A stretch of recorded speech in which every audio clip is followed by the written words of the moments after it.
that, I see that our next speaker is in the room and we are ready to go. If you are ready to go, my dear friend, and here she is looking gorgeous, gorgeous, gorgeous. And so for any of you that have not met Anat Peri, let me tell you a little bit about her.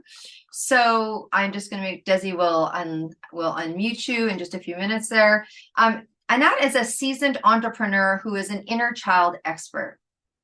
She's a TEDx speaker on why positive thinking doesn't work.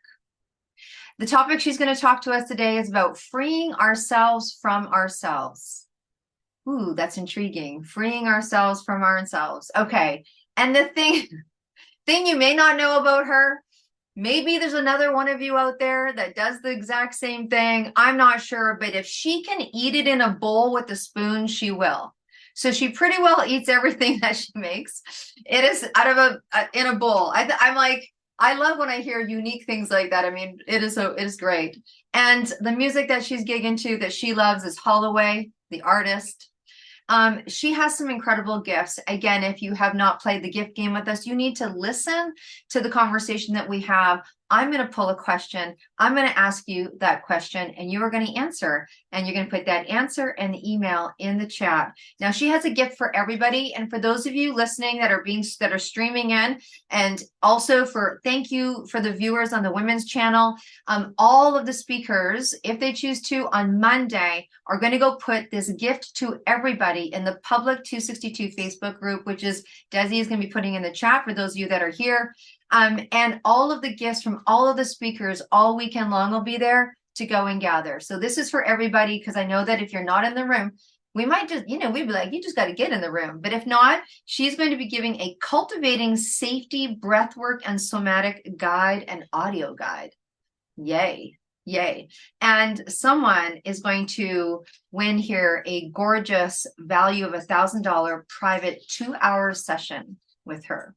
So Anat, welcome to the Stand Up, Speak Up, and Show Up show, and happy International Women's Day, sister. Yes, thanks for having me, Deb. Wonderful to be here. Happy International Women's Day. Yeah. Absolutely. Okay, so we're going to learn about being ourselves. Our topic is free ourselves from ourselves. I know some of your work. It's incredible. I truly believe from what you shared with me, you get to meet yourself. That's for sure. But was there a time that you realized you weren't really being yourself? Oh, yeah. And honestly, it was 13 years ago, which seems like long ago, and at the same time, like, wow, not. I was in a 5-year relationship and I couldn't be by myself. Like anytime I was living in New York City, anytime I spent time by myself, I was super anxious, uncomfortable, so super codependent in my relationship and would do anything to make sure that like he was happy and that the relationship was good. And then I found a note saying, "So wonderful to meet you, XOXO Joanna." And realized that he met someone. And I went in the shower and I bawled my eyes out. But I heard my higher self say to myself, but now you can let go because you've known that this isn't it for so long.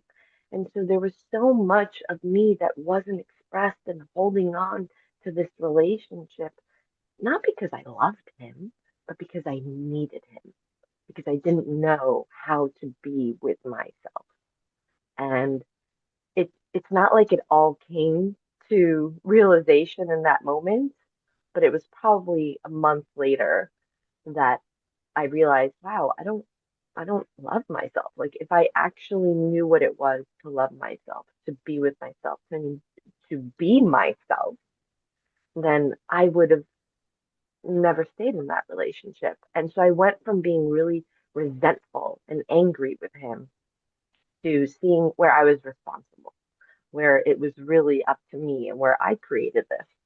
And so, whew, you can imagine that's a tough one to swallow, but at the Mhm. same time, it was the beginning of my self-love journey. Wow. Well, thank you for the transparency and thank you for sharing. And I'm sure it wasn't in the moment that turnaround came. I'm sure that was a process, but I can see from the smile on your face, obviously things are very different now. So when you talked about having that moment of realization of love versus need, um, and we hear it, and maybe you can enlighten on it because this is your work, but how does childhood experiences shape who we are? Well, everything that we learn predominantly like 95% by the time that we're 7 years old. And we learn it from mom and dad, whether they're absent or around, there is an impact of modeling. Mom being an extension of self, modeling everything about how to see yourself, treat yourself, talk to yourself, love yourself, nurture yourself, be your own inner best friend and cheerleader or not. And we either copy or we rebel. And we learn everything about how to show up with others in the world from dad.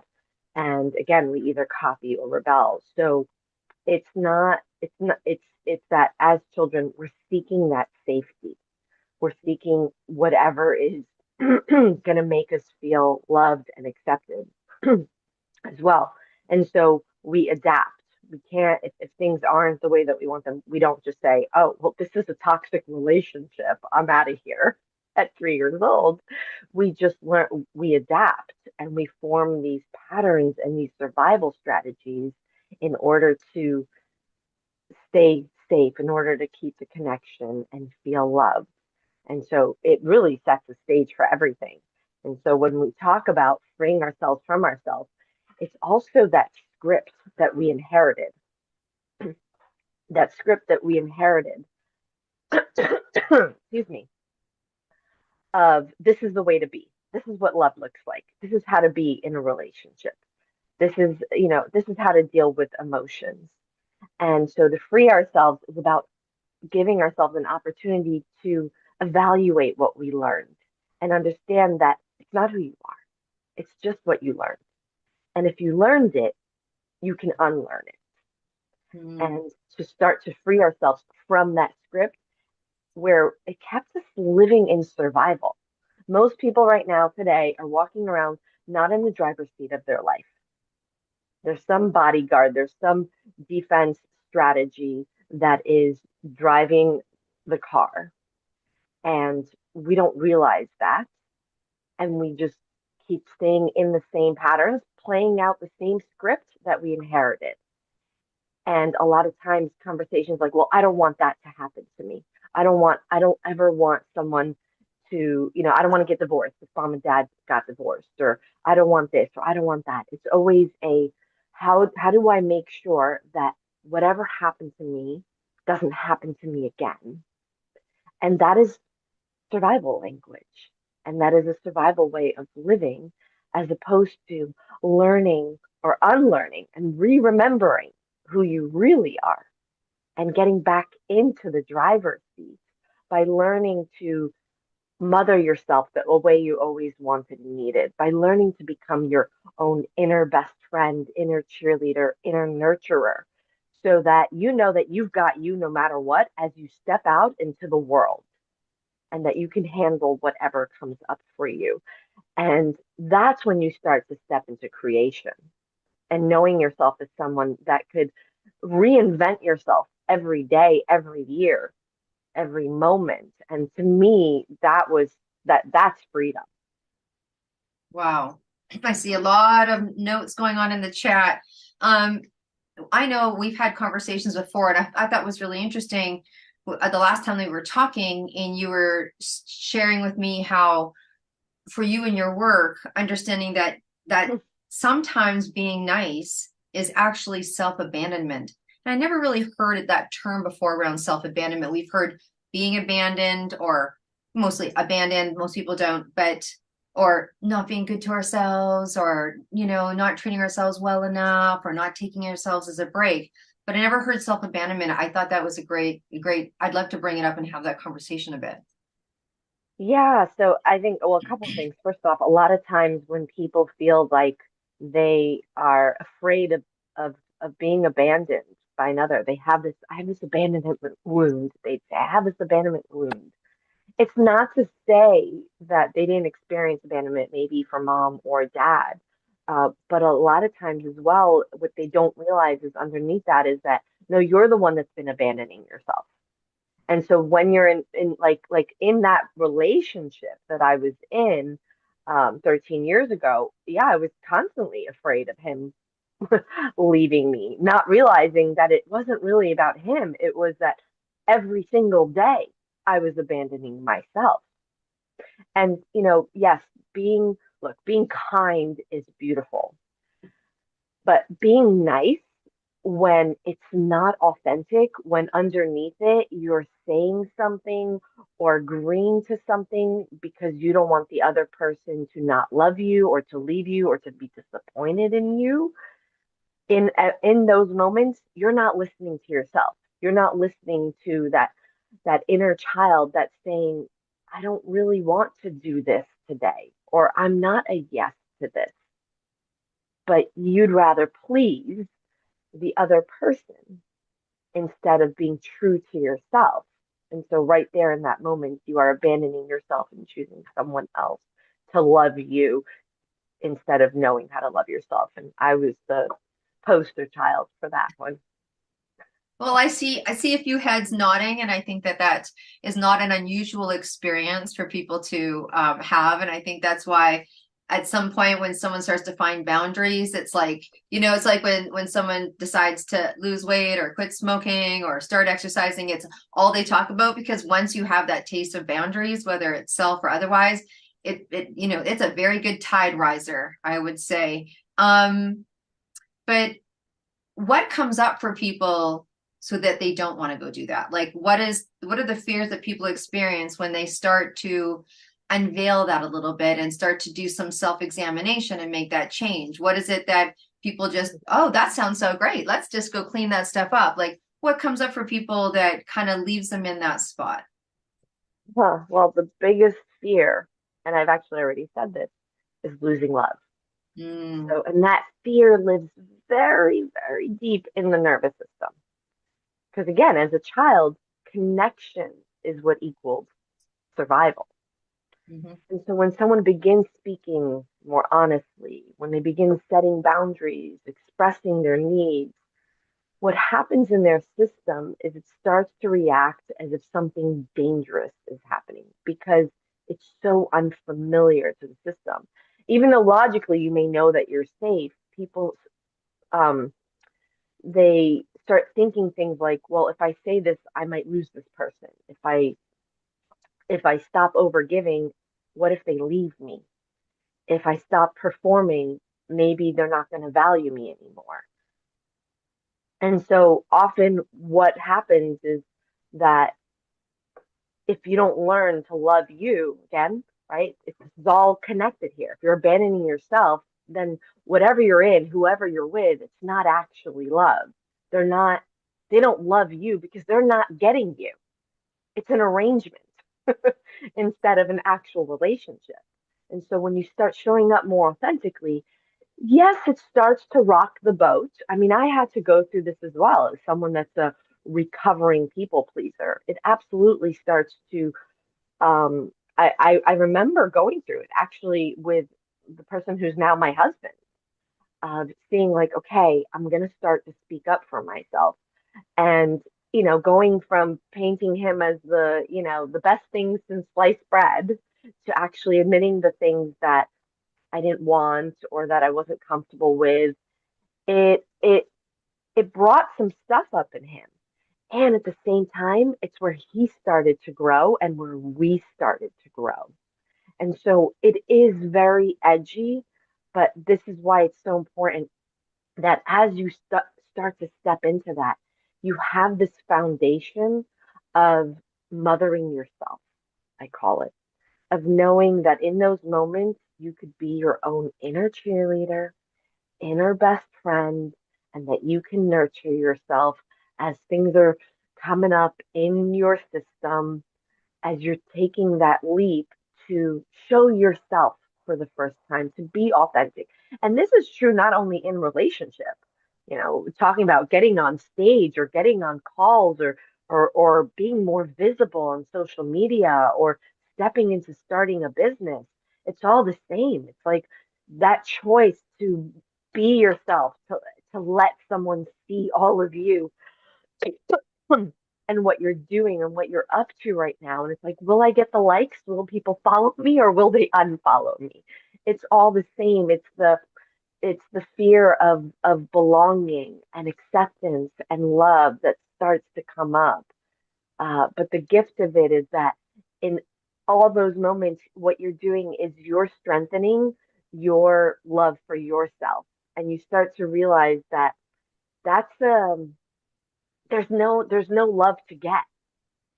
Love is an energy, it's a frequency to come from, and the more you embody it, the more you feel embodied. You feel like you can just be yourself and whatever. You don't like me? Bye, Felicia.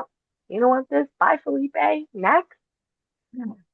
And you know that you've got you no matter what. You got that inner best friend, inner cheerleader. And then you end up aligning with the right people and the right relationships.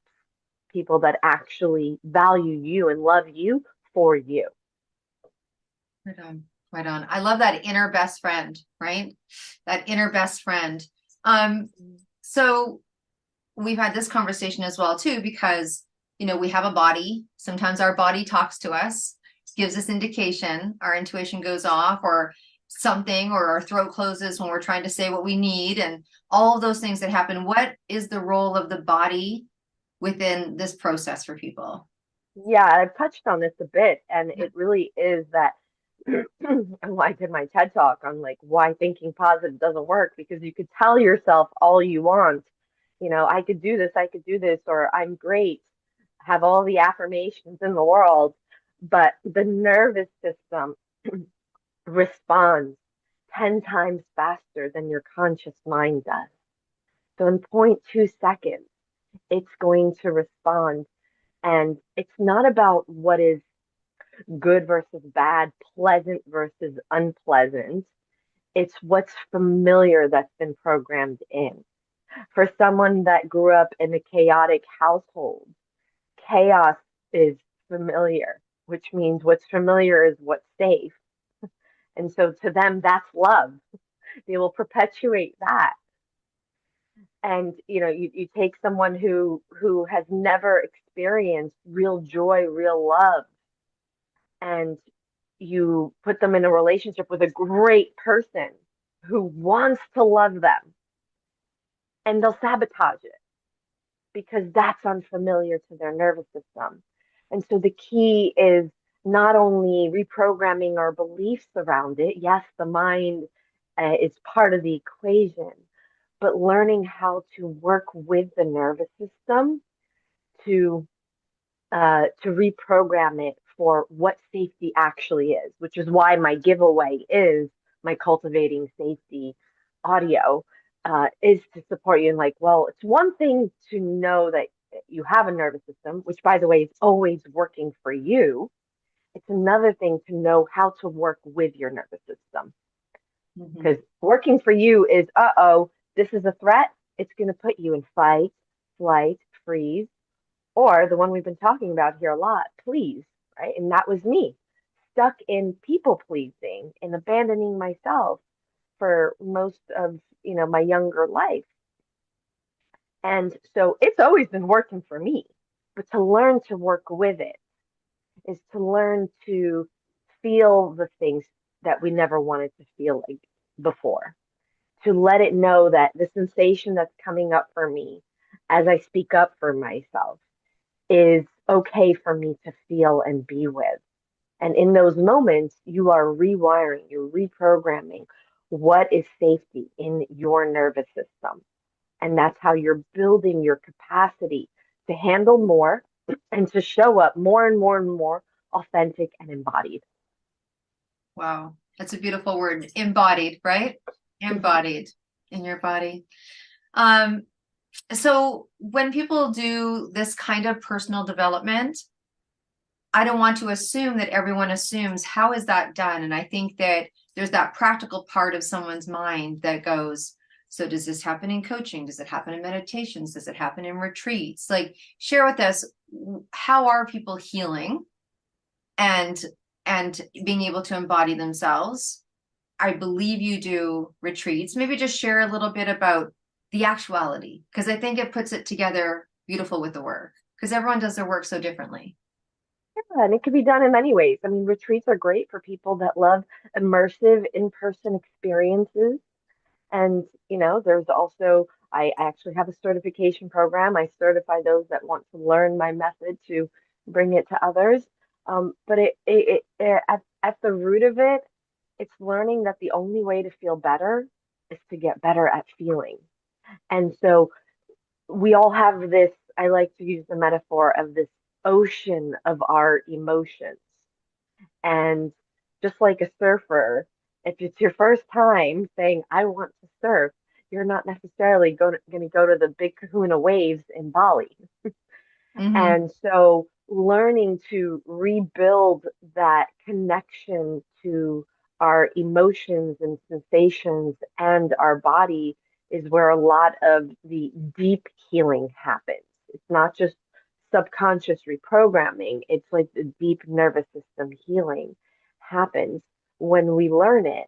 And so if you go to the beach and you watch a surfer show up to the beach, you're going to see them stretch, and if it's the Pacific Ocean, put on a wetsuit because it's cold.